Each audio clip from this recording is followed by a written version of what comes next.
Hey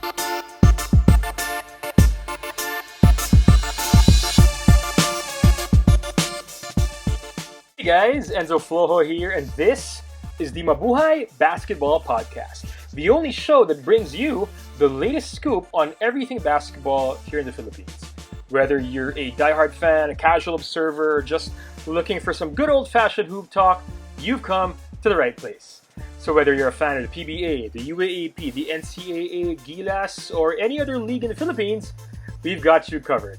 And if you're just discovering the exciting world of Philippine basketball, we're here to guide you through every dunk, crossover, three-pointer, and controversial college transfer. So get ready to be entertained, informed, and inspired as we delve into the world of Philippine basketball. This is the Mabuhay Basketball Podcast. Let's talk some hoops. Hey guys, Enzo Flojo here, and once again, this is the Mabuhay Basketball Podcast. Today is our reaction video to the really emotional, honestly rather surprising in the most pleasant way possible win last night of our Gilas Men's national basketball team at the semifinals of the 5-on-5 tournament in the 2023 Southeast Asian Games in Phnom Penh, Cambodia. If you guys weren't able to watch last night or you haven't heard about it already, our Gilas men's basketball team got the job done against Indonesia in the knockout semifinals last night. Indonesia entered that game as a top team from Group B. They swept their 3 group games. They were unbeaten. We finished second in our group behind hosts Cambodia. And to be honest, we were the underdogs heading into that game against Indonesia, especially in terms of the fact that Indonesia had 2 imports in Lesser Prosper, Anthony B, actually 3 if you're going to count teenager Dame Diagne as well.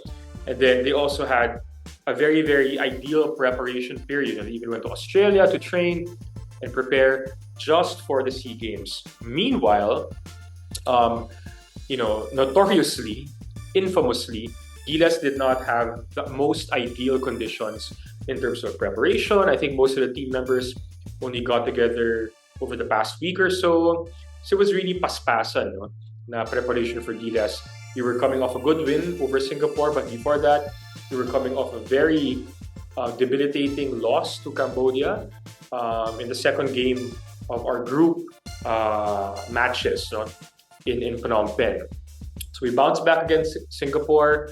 We rallied in the second half, and eventually we were able to beat Indonesia last night to set up a gold medal rematch with the hosts, no? Cambodia. And I know that a lot of Filipino fans are aching for this game to begin. Gusto natin makabawi sa Cambodia because a lot of Filipino fans feel that Cambodia stacked the deck in their favor by having around 5, at least 3 confirmed imports or naturalized players. So yung iba kasi nilang import, meron daw Cambodian heritage. Okay, but that there's no way for us to really confirm that at this point in time.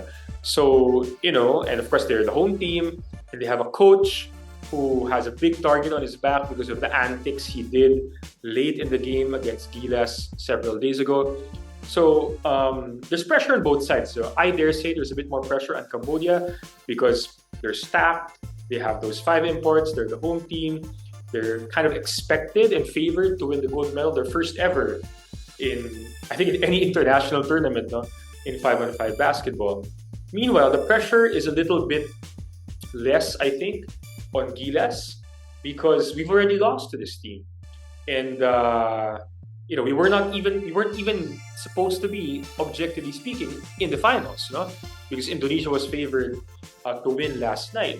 So there's a little less pressure on the Philippines. Of course, I'm sure that's not what the coaches and players are probably feeling. I'm sure they're all exhausted as of this recording, and still feel a lot of pressure because they want to reclaim the gold medal we lost last year in Hanoi, Vietnam. Now, let's go back to the game yesterday. Let's first look at some stats, no? Against Indonesia. So we beat them 84-76. We were playing from behind, no? for most of this game. The blue line here is Indonesia, the red line is the Philippines. So if you look at this this chart right here, this line chart, we were leading about half of the first quarter. Then Indonesia, it was all Indonesia, they led by double digits. At the peak of the second quarter, led at the half, and then we rallied in the third quarter, took the lead for a short while. Indonesia reclaimed it, and they were leading up until maybe around the 4-minute or 3-minute mark of the fourth quarter, and that's when we just cooked. No? We attacked their weak points, which in the pagod ng Indonesia, they looked gassed, especially their imports, Anthony Bean and Lester Prosper. This is where they really missed their two key players from last year, the Marquise Bolden and DMX, si Derek Michaels of the area. If those two guys were on this Indonesia roster, I think it would have been probably a very different scenario. We're talking about a very different result last night. No? But they were not there, and we really attacked their weakest point. No? And talking about their weakest point, I want to show a bit of that to you guys. No? How were we able to beat Indonesia last night? And here, I actually want to highlight some things that our team was able to do. No?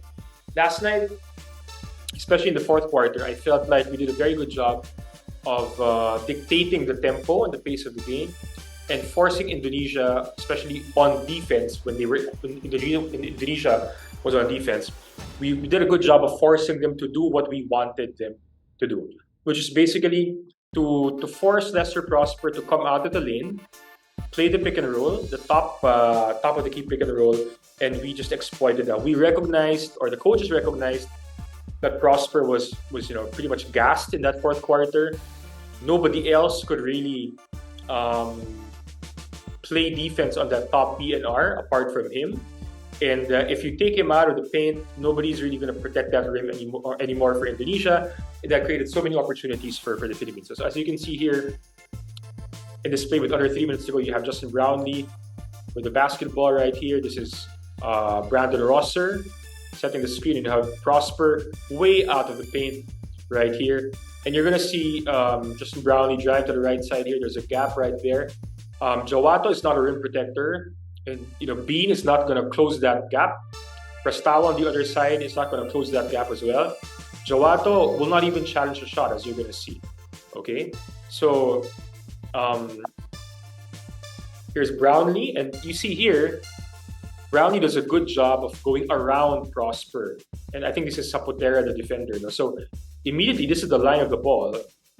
This is the line of the ball right here, and you got two, I think even three guys are already behind the line of ball. Now, from a coaching perspective, and coaches have different terms for this line of ball, but that's a bad place to be if you're on defense. To be behind that line of ball, you always want to be between. If you're the defender, you have to be between the basket and the ball, and there are only two guys there. That's Bean, who's not even closing in, and you have Jawato, who's not a rim protector, as you guys are going to see. So Brownlee has pretty much an open lane to the basket here, and that's exactly what he does. Jawato doesn't even challenge a shot. He just kind of undercuts Brownlee, and Brownlee has an open lane, makes that basket. Okay? And we did that, throughout the last few minutes of this game. We just put Prosper on a top PNR spin cycle, so to speak, and we were just going to town and, just cooking, in a matter of speaking, based on those matchups. And Prosper, again, he's gassed here, so he cannot hedge, or in non-coach speak, he cannot have a strong double team or put a strong double team on the ball handler, because he's just too gassed at this point.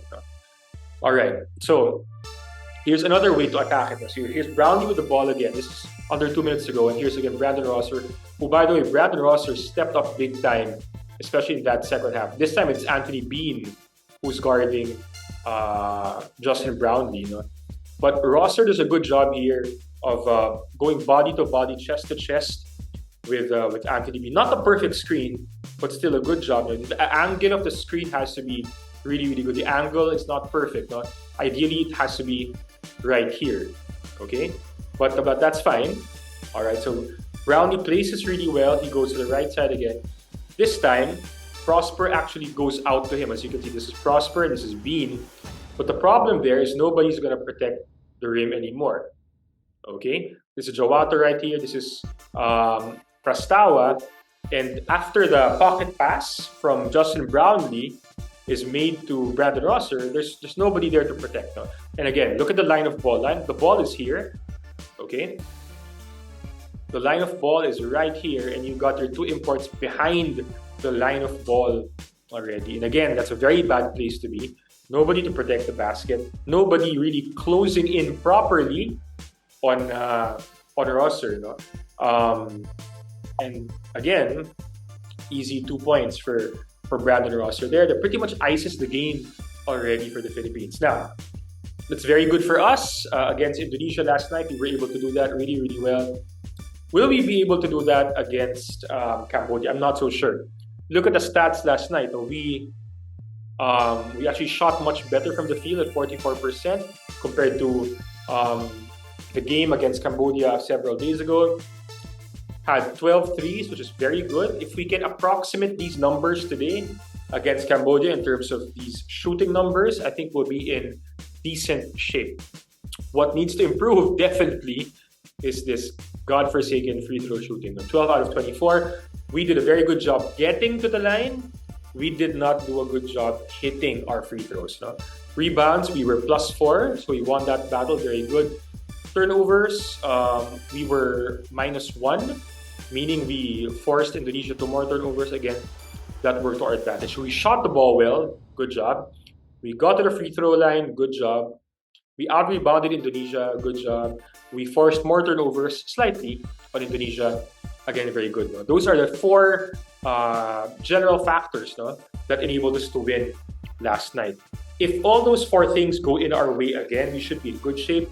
If we hit at least 70% of our free throws against Cambodia and we get to the line about anywhere between 15 to 20 times or even more, I think we'll be in decent shape against Cambodia. Again, assuming we hit at least 33-35% from 3 and around 45% from the field. No? Those should be kind of like our targets for today. Against Cambodia, of course, the last time we played them, the numbers were not that good. No? Actually, they were very bad. No? If you look at the numbers against Cambodia, this is an awful chart because after the first few minutes, it was all Cambodia already. But if you look at the numbers, we shot only 36%, so it's below our target. Only 25% from 3, again, way below our target. So we got to the line 16 times, not bad. But we only made 43%. 43% only from the line. Definitely not going to win with those numbers. And of course, we lost the rebounding battle.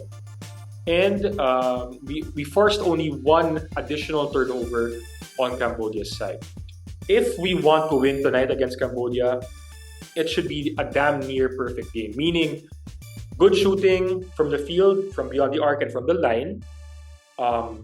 We should out-rebound them, ideally. If we cannot out-rebound Cambodia, hopefully the deficit is not going to be more than 2 or 3. And definitely, if we cannot out-rebound them, we should force more turnovers on Cambodia. At least, siguro +4. Ideally, more than that. No? And of course, score on those turnovers as well. Now, some of you might be wondering, yung ginawa natin kagabi against Lester Prosper, against Indonesia, late in the game, yung putting them in repeated PNR or pick and roll situations, is that going to work against Cambodia? I'm not so confident it will, which is why our defense needs to turn up and force turnovers and to enable us to score on the break. And 2, our outside shooting needs to be really, really good. Okay? At least as good as it was last night to beat Cambodia. Because if we can't force turnovers, can't rebound, and can't hit our threes, even if we repeatedly do our top pick and rolls, it'll be difficult. I think we'll still be the severe underdogs. And this is why. Cambodia, their physical makeup is just different. They have a lot more long, athletic wingmen who can neutralize that top PNR. We saw that in our first game against them. Here's CJ Perez in the third quarter of that game with his top PNR. This is CJ right here. This is Christian Stan Hardinger setting the top ball screen. This is the Cambodian American. I forgot his name. Thiop, I think is his last name. I think this is Peterson, who's guarding the top pick and roll. This is Dorsey right here, Morgan here, and this is Henderson, their sweet shooting big man. No? So we have Arvin Tolentino in the corner. He's going to stay there. Michael Phillips in the corner. He's going to stay there. This is Chris Newsom, I think. Okay. So what CJ wants to do, ideally, is to drive middle for more options. But I think Peterson's going to stop that from happening. So what's going to happen here is I think Christian will eventually have a re-screen, meaning Christian will set the screen and then the option to drive to the middle is not there. So he twists, okay? So he twists, so you can see here, Christian twists to the other direction. CJ has a gap all of a sudden. The question is here, if you're Henderson, you should close that gap because Mike Phillips is a non-shooter. Dorsey should also close that gap and then Morgan should drop to the rim, ideally, okay? And we have Peterson, either he's gonna hedge, okay, or he's gonna drop as well. He's probably gonna drop because, CJ hasn't been shooting really well from beyond the arc, especially off the dribble in this tournament. And that's what we're gonna see here. And this is where the top pick and roll against Cambodia might not work as well as it did against Indonesia, because here it's Cambodia shows decent collapse defense interior. Henderson does not actually close the gap well. Peterson is forced to follow the ball handler. Thiop goes, I think he went under then went behind. No? But this is the line of ball right here. And you only have technically just one guy behind the line of ball. You have 4 guys in front of the line of ball for Cambodia, which is pretty decent. But again, the length of Peterson is going to give Perez problems here. Okay? Which is why when he goes up, he's forced to make an outlet pass. No? And it's actually almost intercepted. So the pass is made to Newsom, who's able to actually find Tolentino, who is lifting from the corner. So Tolentino started here. He lifts to the slot, and then Newsom gives him the ball. He hits that 3, and that's what we need to do. If we do that top pick and roll, which I expect we will, it will probably get neutralized. Whether it's Perez who does it, it's Newsom who's the point of attack, or even if it's Brownlee who's the point of attack, I think Cambodia will do a good job of stopping the drive and maybe even stopping the roll. So what they'll do is force us to kick out and force us to hit our 3s. Now here, Arvin actually hit this 3, which is good. If we hit 3s like Arvin did here consistently, we'll be in good shape. We're going to make Cambodia pay. If not, if we miss this kind of shot and Cambodia dominates the boards, then they're going to go out in transition, make it really tough for our defense to scramble. So it's important, if we still go with that PNR, it's important for our shooters to relocate and more importantly, to actually hit their shots. Okay, again, easier said than done, diba? Easier said than done. Now, on the flip side, we should expect Cambodia to actually give us a dose of our own medicine. They will do their PNR as well, especially if we have Christian or Mason or even Brandon Rosser out there. Okay, once they see those bigs, guys like Morgan or even Dorsey, they are gonna smell blood and put our bigs in the same position we put Lester Prosper in last night. Here you're gonna see Morgan. He's gonna try go this side. I think that's gonna get close, no? So he's actually gonna get I think a re-screen here. Tama ba? Let's see what happens, no? So he does go on that side. Here we have Chris Ross already getting beaten. Christian off position here, no? So if Morgan wanted, he could drive to the left gap. He chooses to go to the middle, okay? But he does it so, okay, he can clear even more space on the wings. So Morgan goes middle, only so he can spin back to the left. So he actually goes middle, all right? Morgan goes middle here. Oops. So Morgan actually, he goes middle, then spins back for the easy layup. That's what he does. Okay, and whenever Dorsey, Morgan, whenever they see, or even Bridget, no? Whenever I think this is actually Bridget right here. Whenever Bridget, Morgan, and Dorsey see our bigs, Stan Hardinger, Ross, or even Mason up there, they're gonna attack our bigs. Okay, this is a clear example. No? I don't even remember how this happened. How Mason ended up guarding Dorsey outside. No? But this is what happened. He sees Mason there. He calls for a screen right here, and you have Christian right here. Okay, and he's gonna attack that screen, and Mason is just going to have a lot of trouble trying to keep up with Dorsey right here. Okay, so he attacks that in the middle. Okay, so you look at the line of ball. Mason's already beaten.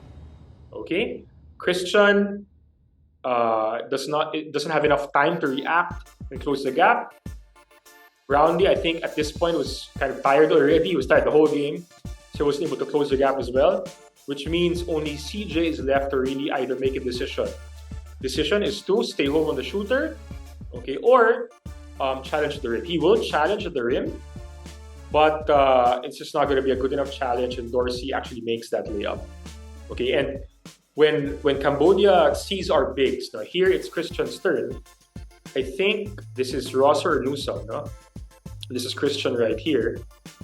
No, this is either Chris Ross or Nusong, and you have Brownlee here.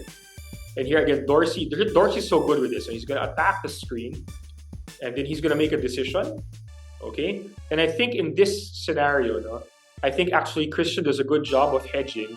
So actually, Dorsey is forced to drift to the right, but that leaves Peterson with a good lane to roll to the basket. I think this is what happens here. Ayan.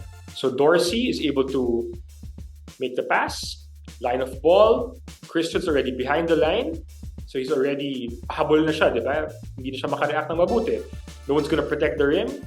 Peterson's actually gonna, Lastimosa tries to close the gap here with Brownlee, but Peterson does a good job of splitting that gap and going for the easy slam dunk.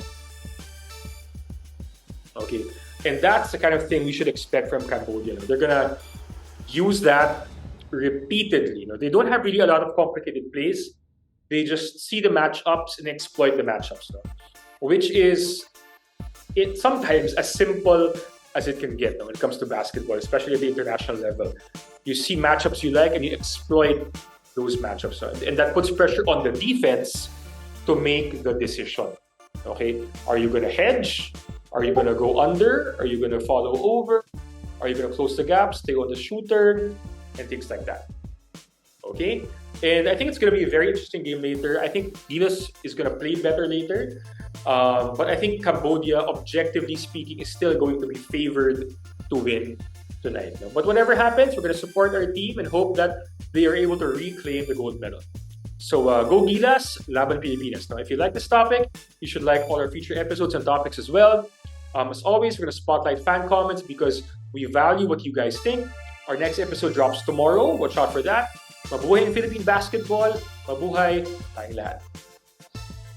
Again, thanks for tuning in to this episode of the Mabuhay Basketball Podcast. We hope you enjoyed listening as much as we enjoyed creating it. So don't forget to follow, like, and subscribe so you never miss an episode. Also, feel free to leave a comment because we love that engagement. And who knows, maybe your comment might be featured next. You can also read my stuff on clutchpoints.com, Tiebreaker Times, and of course, FIBA.basketball. Follow me on Twitter at Hoopnut or Instagram at TheHoopnut for more content and updates. Until next time, keep betting on yourself, shooting your shot, and seizing the moment. Mabuhay ang Philippine basketball.